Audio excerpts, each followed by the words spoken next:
वैसे यहाँ पे गाड़ियों की कीमत देख के यकीन करो फील होता है कि पाकिस्तानियों के साथ जुल्म है, जुल्म मतलब जुल्मुन अजीम है यार।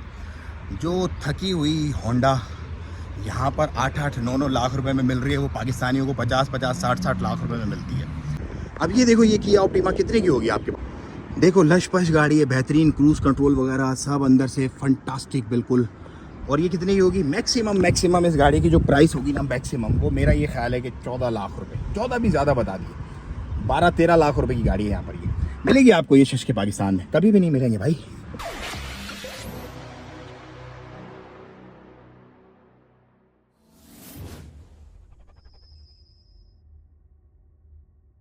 ये भी एक छोटी सी मार्केट है जो यहाँ पर लगती है जुम्मे की जुम्मे से। इसमें कपड़े, अबाया, परफ्यूम, पुराना सामान वगैरह बिकता है।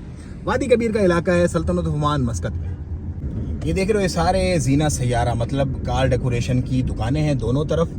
ये यहाँ पर भी, ये यहाँ पर भी, ये सारा डेकोर शेकोर करते हैं, सीटें मीटे सब कुछ। और ये पाकिस्तानी रेस्टोरेंट है यहाँ पर। पूरा तकरीबन काम जो है वो पाकिस्तानियों का है यहाँ पर। अच्छा बड़ा काम है, जीना सैयारा वगैरह का सारा काम इस तरह से। तो भाई ये ओमान की मस्कत की सूक जुमा है। यहाँ पर गाड़ियों की बाइंग और सेलिंग बड़े पैमाने पर होती है। ईद का तीसरा दिन है, उसके बावजूद भी आज भी काफ़ी बड़ी तादाद में लोग जो है देखें आए हुए हैं ख़रीदने और बेचने अपनी गाड़ियाँ। तो ये एक ऐसा प्लेटफॉर्म है कि जो काफ़ी अरसे से यहाँ पर चल रहा है और लोग यहाँ पर अपनी गाड़ियों की बाइंग और सेलिंग करते हैं। तो मैं आपको दिखाता हूँ यहाँ पर क्या मामला हैं, क्या हालात वाक़यात है और किस तरह आप अपनी गाड़ियाँ ख़रीद और बेच सकते हैं सूक जुमा ओमान मस्कत में। भाई छोटी बड़ी पतली मोटी सब गाड़ियाँ आपको यहाँ पे मिलेंगी, बड़े से बड़ी, छोटी से छोटी, महंगी से महंगी, सस्ती से सस्ती, सब माल मिलेगा। बोनट खुल रहे हैं, लोग चेकिंग वेकिंग कर रहे हैं, अपने हिसाब किताब से काम चला रहे हैं सारा का सारा। वैसे यहाँ पे गाड़ियों की कीमत देख के यकीन करो फील होता है कि पाकिस्तानियों के साथ जुल्म है, जुल्म मतलब जुल्मुन अजीम है यार। जो थकी हुई होंडा यहाँ पर 8-8, 9-9 लाख रुपए में मिल रही है, वो पाकिस्तानियों को 50-50, 60-60 लाख रुपए में मिलती है। जो यहाँ की जो है वो फॉर्चूनर, लोगों को समझ लो कि आप अच्छी क्वालिटी बेहतरीन वाली अपग्रेडेड मॉडल 60-1 लाख रुपए में मिल जाता है, वो पाकिस्तानियों को 2 करोड़ रुपए में मिल रही है। यहाँ की जो पराडो 70 से 80 लाख रुपए में मिल जाती है लोगों को, वो पाकिस्तानियों को वहाँ पे तकरीबन जो है वो 2.25-3 करोड़ रुपए की पड़ रही है। तो ये तो सिविक, यहाँ पे सिविक को कोई पूछता ही नहीं है।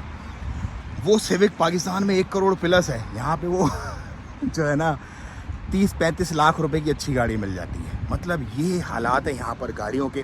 लग्जरीज एंजॉय करते हैं यहाँ पर। और पाकिस्तान में जो बेसिक नीड है जो गाड़ियाँ, उसको इतना हाई फाई कर दिया है टैक्स वक्स लगा के। क्योंकि अगेन बात क्या है कि बिज़नेस पर्पस से यूज़ हुआ है, ब्लैक मनी उसमें इन्वॉल्व हुआ है, डॉलर सेविंग जो है वो इन्वॉल्व हुई है उसके अंदर, और प्राइसेस जो है वो ऊपर चली गई। अब प्राइसेस आहिस्ता आहिस्ता गिरना शुरू हो रही हैं, क्योंकि आपको पता है एक तो ऑपरेशन वगैरह स्टार्ट हुआ है, और दूसरा आप लोगों को ये दिख रहा है कि यार पाकिस्तान की मार्केट जो है उसके अंदर अब पैसा नहीं लगाना है, क्योंकि ओवरसीज़ ने भी ट्रस्ट अपना खो दिया है। और जो दूसरे बिजनेसमैन हैं जो अपना मनी पार्क करते थे वहाँ पर, उन्होंने भी वो मामला खींच लिए, हाथ अपने खींच लिए हैं। तो आप आने वाले दिनों में देखें, जैसे प्रॉपर्टी का भी बेड़ा गर्क हुआ ना, जो बेचारे नए पंछी फंसे थे प्रॉपर्टी पे पैसा बनाने के लिए, वो फंस गए। जो इन्वेस्टर थे जिन्होंने पैसा इन किया और अपना पैसा निकाल के वो निकल गए बाहर।